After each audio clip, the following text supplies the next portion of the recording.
First ever factory outlet Mukunda jewelleries KBHP Somajiguda Suchitra Hanamkonda Kothapet Chandanagar Khammam. నమస్తే రమ్మగారు. నమస్తే జయ. రమ్మగారు, రోజంతా యాక్టివ్గా ఉండాలి, ఏం చేయాలి దానికి? యాక్టివ్గా ఉండాలి అంతేనా? ఇవి జనరల్గా మనుషుల తత్వాలు, ఆరోగ్యము అవి కూడా ఉంటాయి కదా. మన పనులు, మన ఉద్యోగ జీవితం ఎలాంటిది, మన ఫ్యామిలీ లైఫ్ ఎలా ఉంటుంది, మన పిల్లల వయసులు వాటిని బట్టి డిపెండ్ అయి ఉంటాయి. అయినా కూడా యాక్టివ్గా ఉండే రకం కొంతమంది ఉంటారు. ఎప్పుడు చూసినా పటాసులాగా పేలిపోతూ హాయిగా ఉంటారు. అవును, మామూలు వాళ్ళందరూ అంత పటాసుగా ఉండలేకపోతాం కదా, జామ్మని ఉండలేం. కానీ ఉంటే ఏంటంటే మనకి ప్లస్ ఆరోగ్యానికి మంచిది. శారీరక మానసిక ఆరోగ్యాలు బాగుండాలంటే యాక్టివ్గా ఉండటం ఒక మందు. ఈ రోజున ఏంటంటే మనం ఎక్కువగా ఎదుర్కొంటున్న సమస్య ప్రతి వాళ్ళకి డిప్రెస్డ్గా అయిపోవటం. అందరికీ డిప్రెషనే. దీనికి కారణం ఇది అది అని ఏముండదు. ఏదో మామూలుగా ఇప్పుడు మనం ఈ మధ్య ఎవరితోటో మాట్లాడాను నేను, మన కేసు కాదు, జనరల్గా ఎప్పుడు విసుగ్గా ఉంటుంది, ఏదో ఒక నొప్పి, ఏడుపు వస్తుంది, అన్నిటికీ ఏడుస్తారు, పీరియడ్స్ ముందు ఎక్కువ ఏడుపుగా ఉంటున్నారు, ఏ పని చేయట్లేదు, సరిగ్గా చేయటం లేదు, ఇలాంటివేవో కంప్లైంట్లు. డాక్టర్ దగ్గరికి వెళ్తే ఈవిడ డిప్రెషన్లో ఉందని చెప్పాడు డాక్టర్. డిప్రెషన్కి ఏమీ లేదు, ఇల్లు వాకిలి బాగున్నాయి, అమ్మా నాన్న ఉన్నారు, అత్త మామ ఉన్నారు, భర్తతోటి బాగానే ఉంది, 2 పిల్లలు ఉన్నారు. ఎందుకు డిప్రెషను ఏమిటో ఆవిడకి తెలియదు. రీజన్ తెలియని డిప్రెషన్లో ఉంటున్నాం మనం ఇప్పుడు. మీరందరూ ఆలోచించుకోండి, మనం కూడా ఇదే స్థితిలో ఉన్నామని. ఏమి చేయబుద్ధి కాదు, బేసిక్ లక్షణాలు. పని చేయబుద్ధి కాదు, సాటిస్ఫాక్షన్ ఉండదు, తినబుద్ధి కాదు, లేదు తినాలే అనిపిస్తుంది, ఎంతసేపు బయటికి వెళ్ళిపోదాం అనిపిస్తుంది, లేదా అస్సలు బయటికి వెళ్ళబుద్ధి కాదు. ఎన్ని పనులు చేసినా చాలనట్టు అనిపిస్తుంది ఒక రకం, ఏ పని చేయబుద్ధి కాదు ఇంకో రకం. ఎవరైనా వస్తే వీళ్ళు ఎందుకు వచ్చారా దేవుడా అనిపిస్తుంది, రాకపోతే ఎవరు లేరు నేను ఒంటరిగా ఉన్నాను అనిపిస్తుంది, నిద్ర పట్టదు, ఊరికే మెలకు వచ్చేస్తుంది, లేదా విపరీతంగా నిద్రే, మంచం దిక్కండి అట్లా పడుకోవాలనే ఉంటుంది. ఇవన్నీ కూడా డిప్రెషన్ లక్షణాలే. ఇంకా ఇవి కాకుండా ఇంకా 100 ఉంటాయి. ఊరికే కోపం రావటం, ఊరికే ఏడుపు రావటం, నైరాస్యం, ఏ పని చేత పట్టకపోవటం, ఎండ్ రిజల్ట్ దాకా పని చేయలేకపోవటం, ఇవన్నీ కూడా అందరూ ప్రతి వాళ్ళు ఇందులోకి వెళ్తారు జయ. ఇది ఒక సహజమైనది. జ్వరం వచ్చాక ఒక నిస్త్రాన్ని వస్తుంది చూడు, అవును, అలాగా ఇవి పెద్ద పెద్ద పనుల తర్వాత రావచ్చు. డెలివరీల తర్వాత, ఆపరేషన్ల తర్వాత, యాక్సిడెంట్ల తర్వాత, ఏదైనా ఫంక్షన్ అయిన తర్వాత, పిల్లల నుంచి పార్టీషన్ వచ్చినప్పుడు, లేదా అమ్మా నాన్నల partition, brother and sister partition, వాళ్ళు కూడా ఎక్కడికైనా ఫారెన్ వెళ్ళిపోతారనుకో, తమ్ముడో చెల్లెలో బయటికి వెళ్ళిపోతారు.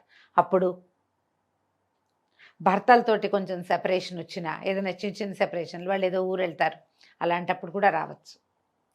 ప్రెగ్నెన్సీ రావట్లేదని భయాలు అవి ఏర్పడ్డప్పుడు, ఎర్లీ ప్రెగ్నెన్సీలో కూడా ఈ లక్షణాలు ఉండొచ్చు.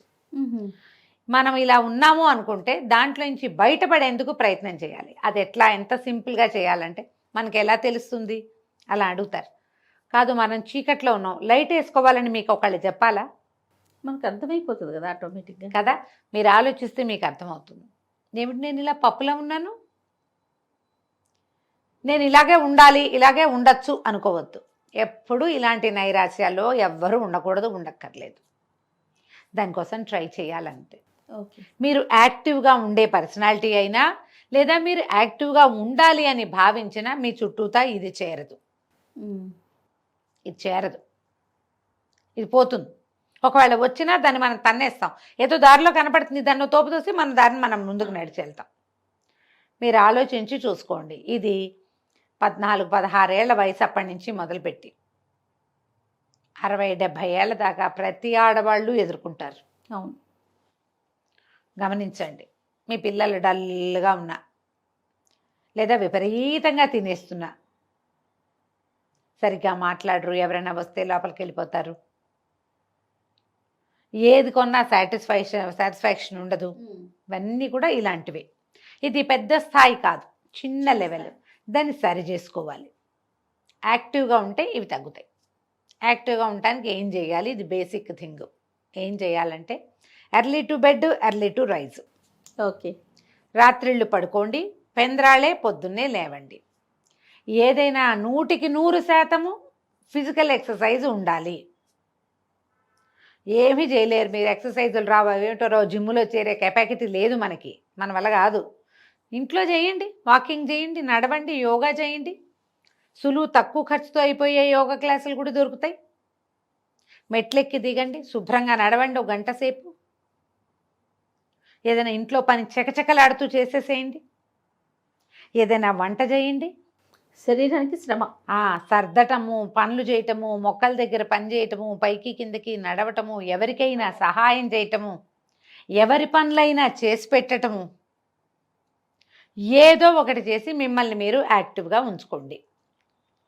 దీంట్లో డ్యాన్సులు, సంగీతాలు, ఏదైనా ఇన్స్ట్రుమెంట్లు నేర్చుకోవటాలు, ఏదైనా సరే క్రియేటివ్ పని ఏదైనా, ఓకే, ఏదైనా తయారు చేయటం, అవన్నీ కూడా మిమ్మల్ని యాక్టివ్గా ఉంచుతాయి. ఈ ఇళ్లల్లో ఉంటారు, పనులు కూర్చుని పని చేసే కొన్ని ఉంటాయి కదా, కూర్చుని పని చేసే వాళ్ళకు కూడా యాక్టివిటీ అవసరమే. కొన్నాళ్ళకి ఏమవుతుంది, నడుం చుట్టూతా ఫ్యాట్ చేరిపోతుంది, లావుగా అవుతారు, ఒక కదలిక లేని ఒక మనస్తత్వం ఏర్పడుతుంది. దాంట్లోంచి బయటకు వచ్చేయండి. గంటకు ఒకసారి 2 గంటలకు ఒకసారి లేచి కాసేపు అటు ఇటు నడిచి తిరిగి గట్టిగా స్ట్రెచ్చింగ్ ఎక్సర్సైజులు చేసి ఒళ్ళు విరుచుకోండి. మామూలుగానే ఒళ్ళు విరుచుకోవడం తప్పని చెప్తారు కదా, ఒళ్ళు విరుచుకోకూడదు. ఒళ్ళు విరుచుకోకూడదు అంటే నీకు ఎవరైనా 4 ఉన్నప్పుడు నువ్వు చేతులు పైకెత్తి ఒళ్ళు విరుచుకొని చేయకూడదు, తప్పదు, అది తప్పు. నువ్వు ఒకదానివే ఉన్నప్పుడు ఒళ్ళు విరుచుకోవు, ఒళ్ళు విరుచుకుంటాం కదా, చేయండి ఆ పని. చిన్నగా ఏమంటారు, వాన వల్లప్ప తిరగటం, గిరగిరా తిరగటం, మన చుట్టూతా మనం 3-4 సిటప్స్ చేయటం. ఇది ఒకసారి ప్రాక్టీస్ చేయండి, మీకు తెలుస్తుంది అసలు ఒళ్ళు విరుచుకుంటే వచ్చే జీవిత సౌఖ్యం ఏమిటి అనేది. అది చేస్తే కానీ తెలీదు. నిజం చేయ స్ట్రెచ్చింగ్ ఎక్సర్సైజు ఎంత బ్లడ్ ఫ్లో పెంచుతుందో తెలుసా శరీరంలో. చాలా రోజుల క్రితం చిన్న ఎక్సర్సైజ్ చేయండి అని ఒక వీడియో చేసాం, అది విపరీతంగా వైరల్ అయింది, బాగా కొన్ని లక్షల వ్యూస్ ఉన్నాయి దానికి. అవును, నిజంగా చిన్నప్పుడు వాన వల్లప్ప తిరిగేవాళ్ళం. ఎవరికైనా వాన వల్లప్ప తెలుసా? ఎందుకు తెలియదు రమ్మగారు, అది తెలుసా? నాకు తెలుసు. అదేమిటో గుర్తు చేసుకుని చేయండి తప్పకుండా, హ్యాపీగా. ఒక్కసారి గిర్రుమని బొటన వేలు మీదో, కాలి వేలు మీదో, కాలి మడవ మీదో మీ చుట్టూతా మీరు తిరిగి చూడండి. ఒక్కసారి 2-3 ఏళ్ల వయసు తగ్గిపోతుంది. ఎంత బాగుందో కదా వినడానికి, చాలా బాగుంది. అదే బాగా ఒళ్ళు తోముకొని స్నానం చేయండి. ఈ ఒళ్ళు తోముకోవటానికి మంచి మంచి సాధనాలు దొరుకుతున్నాయి ఇప్పుడు. నేనైతే చక్క తెల్లటి టవల్తో తోముకుంటే చాలా హాయిగా ఉంటుంది అనుకుంటా. బాడీ స్క్రబ్ ఇప్పుడు మనం కొనుక్కొచ్చి అదేమిటో చేద్దాం అనుకోవద్దు. ఇంట్లో పాత తువ్వాలు, ఏదైనా టర్కీ టవల్ ఇంత ముక్కుంటే చాలు, దాన్ని శుభ్రంగా నీళ్ళలో పడేస్తే 5 నిమిషాలు నానిపోతుంది. దాన్ని పిండేసి దాంతో బాగా తోమండి. ఒళ్ళు తోముకుని స్నానం చేసి అబ్బక్కర్లా. మొహము, మెడ, చెవులు ట్యాన్ ఎలా పోతుందో దాంతో. నెక్ ట్యాన్ ఉంటుంది మెడ దగ్గర, ఒక రకంగా మనకి భుజాల రంగు ఈ రంగు అంత మందంగా ఉండకూడదు, అది బరగ్గా ఉండద్దు, కొంచెమే బరగ్గా ఉండాలి, కొద్దిపాటి బరక. మీరు ఒళ్ళు కూడా పరపరలాడించకూడదు, తోమాలంతే, బలం పెట్టాలి. అప్పుడప్పుడు ఒళ్ళు నలుగు పెట్టుకోండి, మీకు యాక్టివిటీ పెరుగుతుంది, యాక్టివ్గా అవుతాం మనం. చెయ్యండి సరిగ్గా, శుభ్రంగా మంచినీళ్ళు తాగటం, ఏదైనా ఎనర్జీ డ్రింక్స్ తాగటం. ఎనర్జీ డ్రింక్ అంటే మళ్ళీ అదేదో కొనుక్కు రావద్దు, ఈజీ సింపుల్ మెథడ్ చెప్తాను చూడు. కొంచెం చల్లటి నీళ్ళు, కుండలో నీళ్ళు, నిమ్మరసం పిండండి, ఓ చిటికెడు ఉప్పు వేయండి, ఓ 2 స్పూన్లు పంచదార వేయండి, తాగేసేయండి అంతే హాయిగా. వేడి నీళ్ళల్లో కాస్త కరివేపాకు వేయండి, నీళ్ళల్లో కాస్త కరివేపాకు కానీ పుదీనా కానీ వేస్తే 1 నిమిషం పొయ్యి మీద ఉంచితే చాలా లైట్ గ్రీన్ కలర్ వస్తుంది, తాగేయండి. అవి మిమ్మల్ని ఎనర్జెటిక్గా ఉంచుతాయి తప్పకుండా. ఈ మామూలు నీళ్ళలోనే ఓ కీర ముక్క, ఓ క్యారెట్ ముక్క, ఓ బీట్రూట్ ముక్క అట్లాంటివి పడేసుకుని, కీర నాకైతే నచ్చదు, బీట్రూట్ కానీ ఏమైనా వేసుకుంటే హాయిగా ఉంటుంది, చాలా హాయిగా ఉంటుంది. అలాంటివి ఏమైనా తాగండి. మీకోసం మీరు ఏం చేయగలరో ఆలోచించండి. మామూలుగా మన కోసం మనం ఏం చేస్తాం మనకు కొన్ని తిండి ఇష్టం, ఏవో తింటాం కదా, ఏవో తింటాం, ఏవో తాగుతాం, అందరం చేస్తాం కదా. ఇది ఈ అందరం చేసే సహజమైన దాన్ని స్పెషల్గా చేసుకోండి మీకోసం. రమ్మగారు మీరు తిండని కానీ నాకు పునుగులు గుర్తొచ్చింది. నీకేమో బెజవాడ పునుగులు ఇష్టం అది కదా. మీకు జిలేబీ, నా పునుగులు రెండు గుర్తొచ్చినాయి నాకు. మనకంతే, అంతకంటే ఏముంది. చిన్నప్పుడు నాకు ముంత మసాలా చాలా ఇష్టం చేయ, రేర్గా తినేవాళ్ళం. మా బందర్లో ఒక బాబు అనుకో పక్క సందులో ముంత మసాలా చేసేవాళ్ళు. నేను ఎంత క్లియర్గా చెప్తాను చూడు, బాబు అనుకో పక్కన సందు అక్కడ ఉండేది ప్రత్యేకంగా. ఎప్పుడో తినేవాళ్ళం, ఎందుకంటే మా ఇళ్లలో ఉల్లిపాయలు అవి ఏమి ఉండేవి వేయరు కాదు కదా. కదా, మా తిండిలో లేదు. రేర్గా అదితో టిగ్లింగ్గా ఉండి ఒక సరదా వస్తుందన్నమాట. సుగంధి చోడా బందర్లో ప్రత్యేకాలు ఇవి. తర్వాత తాతారావు గారి మిఠాయి కొట్ల నుంచి బందర్ హల్వా ఒకటి, హల్వా. బందర్ హల్వా. హల్వా ఇప్పటికీ ఫ్యాన్సీయే. నాకు తొక్కుడు లడ్ల మీద ఫ్యాన్సీ ఉండదు, పెద్ద నచ్చదు, తనకి పిండి కదా. బందర్ హల్వా ఒకటి ఎక్సలెంట్గా. అప్పట్లో భాస్కర్ విలాస్ అని మా అన్నయ్య ఫ్రెండ్ వాళ్ళ ఇది ఉండేది. భాస్కర్ విలాస్ రాము ఆయన ఫ్రెండ్, మా అన్నయ్య ఫ్రెండ్ అనమాట. అక్కడ ఒక ఇది చేసేవాళ్ళు, ఏమంటారు మన ఫ్రూట్ సలాడ్ తినడానికి ప్రత్యేకంగా వెళ్ళేవాళ్ళం. ఇళ్లలో ఫ్రూట్ సలాడ్ చేసుకోవచ్చు అని తెలియని కాలం అది. అక్కడికి వెళ్ళి తినేవాళ్ళు. అక్కడ ఐస్ క్రీమ్ కూడా ఉండేది. ఎప్పుడో 3 నెలలకి 4 నెలలకి పోయి అక్కడ ఐస్ క్రీమ్ తింటే హబ్బో 3-4 రోజులకు సరిపడా ఎనర్జీ వచ్చేది.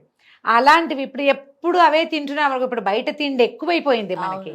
ఎప్పుడు ఏదో ఒకటి తింటే ఆర్డర్ చేస్తే ఇళ్ళకి వచ్చేస్తాయి. అలాంటివి కాదు. మీకు చమక్కమనిపించే చిన్నప్పటి టేస్ట్ ఏదైనా ఉంటే దాన్ని పెట్టండి, దాంతో మీరు యాక్టివ్గా అవుతారు. చక్కగా సుగంధ పాలు లాంటివి తాగండి, రూఅఫ్జా లాంటివి తాగండి, బోల్డ్ ఉన్నాయి. అవును, మిమ్మల్ని యాక్టివ్గా ఏది చేస్తుందని మీకు అనిపిస్తుందో దాన్ని వన్స్ ఇన్ ఏ వైల్ చేయండి. డ్యాన్స్ చేసేయండి, కావాలంటే మీ ఆయన కూడా నేర్పించండి. సూపర్. ఏదో ఒకటి చేయండి, చేసి యాక్టివ్గా ఉంచుకోండి. దీనివల్ల ఏంటంటే మీకు మెంటల్ హెల్త్ బాగుంటుంది. ఈ పిచ్చి చిన్న నసల్లోకి మీరు వెళ్ళకుండా ఉంటారు. ఈ నస తప్పదు జీవితంలో.